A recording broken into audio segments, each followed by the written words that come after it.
കാരശ്ശേരി ഗ്രാമപഞ്ചായത്ത് ഭരണസമിതി യോഗത്തിൽ നിന്ന് UDF അംഗങ്ങൾ ഇറങ്ങിപ്പോയ നടപടിക്കെതിരെ ഭരണസമിതി നടപടി രാഷ്ട്രീയ പ്രേരിതമാണെന്നും പങ്കാളിത്ത വികസന പദ്ധതി ഇടതുമുന്നണിയുടെ പ്രധാന അജണ്ടയാണെന്നും ഭരണസമിതി അംഗങ്ങൾ അറിയിച്ചു.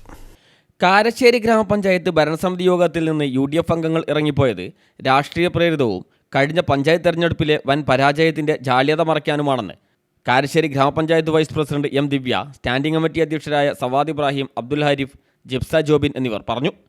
പഞ്ചായത്തിലെ പൊതുസ്ഥാപനങ്ങളുടെ വികസനത്തിന് പൊതുജനങ്ങളെ കൂടി സഹകരിപ്പിക്കുമെന്ന് ഇടതുമുന്നണിയുടെ പ്രകടന പത്രികയിൽ പറഞ്ഞ കാര്യമാണ്. അത്തരം പ്രവർത്തനങ്ങളിൽ സ്പോൺസർമാരുടെ പേര് സ്ഥാപിക്കുന്നതിന് യാതൊരു തടസ്സവുമില്ല. ഓൺ ഫണ്ട് വളരെ കുറവുള്ള കാരശ്ശേരി പഞ്ചായത്തിൽ വികസന പ്രവർത്തനങ്ങൾക്ക് പങ്കാളിത്ത വികസനം അത്യാവശ്യമാണ്. സർക്കാർ പറമ്പ് ഉന്നതിയിലെ കിണറിൽ പൂച്ചയുൾപ്പെടെ വീഴുന്നതും വെള്ളം മലിനമാവുന്നതും തുടർക്കഥയായതോടെ ഗ്രില്ല് സ്ഥാപിക്കണമെന്ന് നാട്ടുകാർ വർഷങ്ങളായി ആവശ്യപ്പെടുന്നുണ്ട്. എന്നാൽ കഴിഞ്ഞ 5 വർഷം ഗ്രാമപഞ്ചായത്ത് ഭരിച്ച UDFന് ഇത് ചെയ്തു കൊടുക്കാൻ സാധിച്ചിട്ടില്ല. പുതിയ ഇടതുമുന്നണി ഭരണസമിതി വന്ന ഉടനെ നാട്ടുകാരുടെ അഭ്യർത്ഥന മാനിച്ച് പ്രസിഡന്റിന്റെ നിർദ്ദേശപ്രകാരം ഗ്രില്ല് സ്ഥാപിച്ച് കിണർ സുരക്ഷിതമാക്കുകയാണ് ചെയ്തതെന്നും ഇത്തരം പങ്കാളിത്ത വികസന പദ്ധതികൾ ഇനിയും നടപ്പാക്കുമെന്നും അവർ പറഞ്ഞു. അത് സർക്കാർ പറമ്പ് ഉന്നതിയിൽ കഴിഞ്ഞ 5 വർഷമായി അവിടുത്തെ പ്രദേശവാസികൾ ആ പൊതുകിണർ ഉപയോഗിക്കുന്ന ഗുണഭോക്താക്കളും നിരന്തരം പഞ്ചായത്ത് ഭരണസമിതിയോട് ആവശ്യപ്പെട്ട ഒരു കാര്യമാണ്. ആ കിണർ പൂച്ചയും മറ്റും അതിലേക്ക് വീഴുന്നു, അവർക്ക് കുടിവെള്ളം ഉപയോഗിക്കാൻ പറ്റാത്ത അവസ്ഥ ഉണ്ടാകുന്നു എന്നുള്ളത്.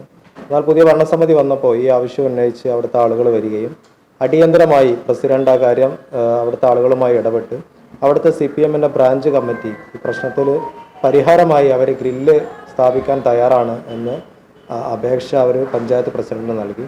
അവർക്ക് ഗ്രില്ല് സ്ഥാപിക്കാനും അതോടൊപ്പം അവരുടെ അപേക്ഷയിലുണ്ടായിരുന്ന അവരുടെ പാർട്ടിയുടെ പേര് അതിൽ ആലേഖനം ചെയ്ത് വെക്കാനും പഞ്ചായത്ത് പ്രസിഡന്റ് അനുമതി നൽകുകയും ഇന്ന് നമുക്കറിയാം പുതിയ ബോർഡ് വന്ന് നയപരമായ തീരുമാനം എടുക്കേണ്ട ആദ്യ ബോർഡ് മീറ്റിംഗ് ആണ് നടന്നത്. കാരശ്ശേരിയെ പോലുള്ള പഞ്ചായത്തിൽ ഓൺ ഫണ്ട് വളരെ അപര്യാപ്തമാണ്. അപ്പോൾ അതിന് പരിഹാരമായിട്ട് ഇത്തരത്തിൽ പങ്കാളിത്ത വികസന പദ്ധതി കൊണ്ടുവന്ന് സ്പോൺസർഷിപ്പിലൂടെ നിരവധി പദ്ധതികൾ ആസൂത്രണം ചെയ്യുമെന്നുള്ളത് ഇടതുപക്ഷത്തിൻ്റെ പ്രകടന പത്രികയിൽ തന്നെ പറഞ്ഞ കാര്യമാണ്. അതിൻ്റെ ഭാഗമായിട്ടാണ് ഏകദേശം 35,000-40,000 രൂപ ചെലവ് വരുന്ന ഈ ഒരു പദ്ധതി അവിടുത്തെ പ്രദേശവാസികൾ ഏറ്റെടുക്കുകയും അവരത് പൂർത്തീകരിക്കുകയും ചെയ്തിട്ടുള്ളത്.